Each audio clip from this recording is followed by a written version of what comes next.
pain off center stage. Set your eyes on life. Most people reading this book or watching this video have either experienced trauma or witnessed it in other people close to them. They have either found out that they have a serious illness or they are already dealing with one. They may be in a wheelchair or living in a bed. Maybe someone close to them is very ill. I remember taking care of a chronically ill child in one of the most draining and difficult challenges that parents can ever face. They pour their hearts and soul to make sure that their child gets the best treatment. Meanwhile, the biggest obstacle for a doctor or surgeon who is trying to treat a patient is the patient giving up hope. Never give up hope as long as you are alive. This is extremely important. You have to constantly ask yourself the question, why am I alive? I'm repeating this in order to drive the point home. There are people who die within seconds or have a heart attack, and others who not only survive the heart attack, but go on living long, productive years and go on living long and productive lives. A close member of my family developed a certain type of cancer which was said to be incurable, and there was nothing anyone could do about it. It happened at a time when they did not have the equipment and knowledge they have today. Yet, she had 2 operations, and thank God she survived and is still living today. The reason why she survived was that she had absolute belief in life. Every hour in her life was a gift. Every day is a far bigger gift. The same with every week and month and year we get to live. We have to utilize this opportunity and not dwell on our illness. We have to continuously remind ourselves to drain the pain because it's mainly in the brain. We can push the physical pain out of our bodies. That is the major theme of this book. Combination of the reflection, connection, mind direction exercise specifically serves that purpose. The rest of it is up to you. First thing you should do is to take the patient off center stage. It does not matter who they are, yourself or a loved one. Take their issues off center stage. Do not discuss the illness and operations and medicines. Stop talking about what the doctor and nurse said and how they feel. Your challenge is to keep yourself and them smiling. I recently lost a close friend who had multiple sclerosis. He had a positive attitude right up until the day he died. It's generally difficult to maintain a positive attitude in such difficult times because accepting the reality of the illness is not easy. We are living, as I said before, in parallel universes. Interestingly, the parallel universes move slightly faster than the universe we are living in. The parallel universe are there in our future destination. Our soul is there now, but it will move on later. Just imagine putting a baby at the bottom of a moving stairs as it is born. The stairs move slowly through life. It is just like a game of snakes and ladders. Some ladders take you higher than the others. It does not matter how long you live. The stairs move slowly and surely. There is no way you can get off. Therefore, we should try to stay focused on our mission in life all of the time. During times when you or your loved one is sick or homebound, just remember you have the rest of your life to live. Your ears are working and you can hear. You talk with others, you can draw with your hands. It may be difficult for you to get up, but there are plenty of other things you can do. You can still other people. You can still create things. Sometimes the impossible is absolutely impossible. And what is thought to be a terminal illness can be cured. It is important to keep a positive atmosphere going. There always has to be fun. There always has to be music. There always has to be laughter and jokes. That is what therapy all over the world is based on. Magicians and clowns visit children's hospitals in order to get the kids to laugh. It is done to distract them from their illness and take it off center stage. Rather than living a life where your sole focus is on your pain, where your soul focuses in your pain and difficulties, you should live a full life of happiness and certainty. You should not show your sadness, nor show your concern for your sick family. Just make the most out of the time you spend together. It's time to breathe and bond together. It's time to stay together as long as you can. Of course, a bigger lesson can be learnt from this. Why wait until we are ill? Why wait till someone is dying? Why should we already be living this life before an illness or crisis? After all, one never knows what the future has in store for us. We may lose the opportunity of making a relationship right if that's truly what we want. At the end of the day, life is short, and no one knows what the next moment will bring. No one gets out of this world alive, and we all know that.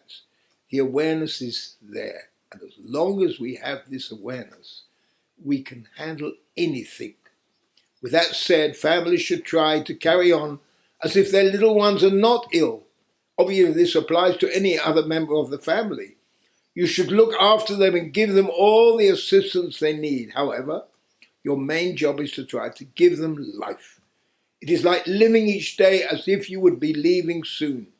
You have to imagine that you're going to travel to another country, but have to prepare by making sure that your relationships are strong. You should thank the divine for all of the memories you have made. You can always do that while lying in bed in between people coming and visiting you. Do not concentrate on your illness and dying. Do not concentrate on depression.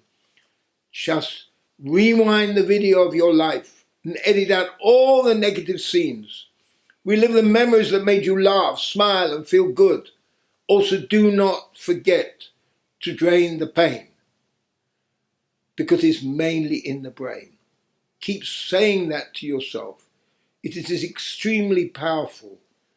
But another additional and important thing is that we suddenly might lose somebody close to us. A tsunami hits our life and a wave of shock comes in. Somebody gets killed in a heart attack. He suddenly gets killed in an accident or a terror attack. Suddenly he's gone. Completely unexpected.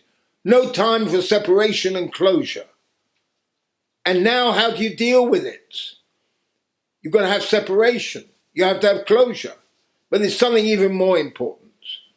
Always imagine that what you're saying now is the last words you're going to say. Always remember what I'm saying. I met a woman in New York who has a fantastic story. When she was a girl of 16, they were rounded up by the Nazis and hurried to go to the train, the cattle trucks, to take them to the concentration camps. She had a little brother of 7 with her, and she suddenly noticed that he'd lost a shoe. Of course, how could he? They wouldn't give him a chance. They pushed him and didn't let him pick up his other shoe. It's lost. So, being a 16-year-old, she started to scream, "When will you grow up? Where am I going to find shoes for you now?" Started to shout and scream at him. Of course, the little boy was shattered. I mean, what's he going to do? He was very upset, but he didn't have a shoe. And his sister was shouting at him. Well, a few hours later, they arrived at the concentration camp. She was taken to work because she was still young and fit.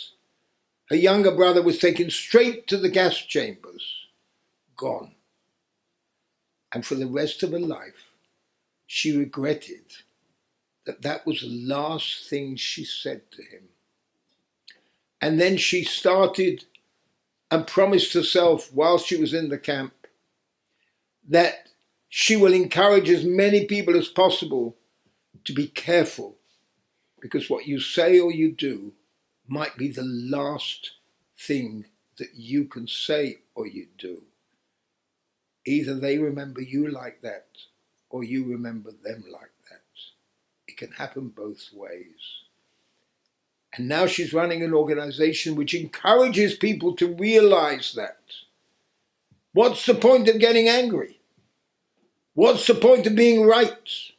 What's the point of never talking to a relative again, even though you love them? And of course, I always tell people who have fights with each other and they won't talk to them, I say, look here, I want you to imagine now that person suddenly has an accident. They're in danger. What would you do?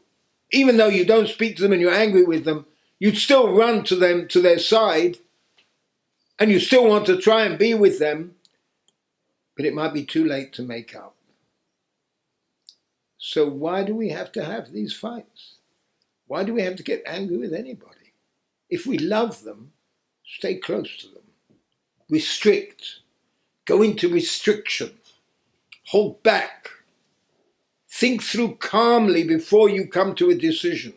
Let the anger fade away. And of course, I always tell people who have fights with each other and they won't talk to them, I say, look here, I want you to imagine now that person suddenly has an accident.